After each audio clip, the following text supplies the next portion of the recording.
Sometimes it may be necessary to add a cobuyer or cosigner to the contract or to the loan. So if that's necessary, you can use the cobuyer and cosigner tabs in the Add Application section. Cobuyers and cosigners are different in the aspect that a cosigner is agreeing to use their credit to help the customer gain financing, and they're saying they'll help out if the customer needs help paying. But a cobuyer is actually going to be on the contract and be legally equally responsible for the loan. So to add a cobuyer or cosigner, at the bottom of each tab you'll see Add and then Select.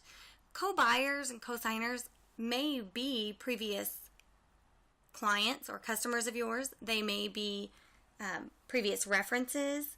So you can search the customer database by clicking Select and then entering a last name, first name, and searching through your customer database. Or you can click Add and add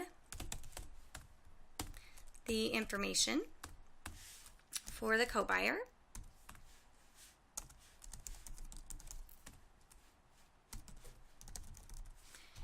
And when you do that, you'll get the same personal information modal that pops up for the customer. It'll load for the cobuyer, and you can go through, finish filling out all the information. If you're going to use them as a cobuyer and you're going to have to pull credit, make sure you have a date of birth. And then you can put the relationship, how many years they've known the customer. If they have other phone numbers, email addresses, you can enter those. Again, you'll see your custom fields that can be created in System Utilities Company Setup. You can enter information there. And if they are an existing customer of yours, you can check whether or not they've had a previous repo. And if they've had a previous bankruptcy, you can check that as well. And then you'll move through the tabs and complete the information necessary for the cobuyer, just as you would for the customer. So in residence, you'd add a residence and document what you need to.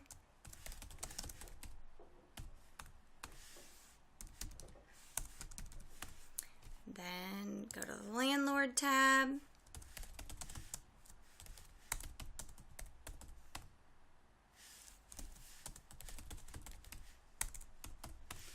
And again, tab down to the zip code and it will populate the information for you. I don't remember what we put for the customer, but we'll try to make it close so it matches. And remember, the utility and phone company fields were originally there, so you could put that information in and contact those utility companies if you needed to update information, if you've lost track of your customer. That's no longer allowed, so you can use those fields for anything you'd like. Okay, once you have your residents in, if you need to get previous residents for your cobuyer as well, you can enter those. And then you'd move to employment and then go through the rest of the tabs and click Save. And when you save that, that modal will close and it will populate the cobuyer information in your tab. If you need to edit it, you can highlight the first cell and click Edit Cobuyer. If you need to remove the cobuyer, you can do that as well. Cosigner works the same way. You can select or add the cosigner and go through those same steps and then save that information, and it will populate here in the cosigner tab. Now, you don't have to have both a cosigner and a cobuyer, but you are allowed to have 2 cobuyers per contract and a cosigner. Once you've added the cobuyer or cobuyers and a cosigner if necessary, then you're ready to move on to the next tab in the Add Application activity.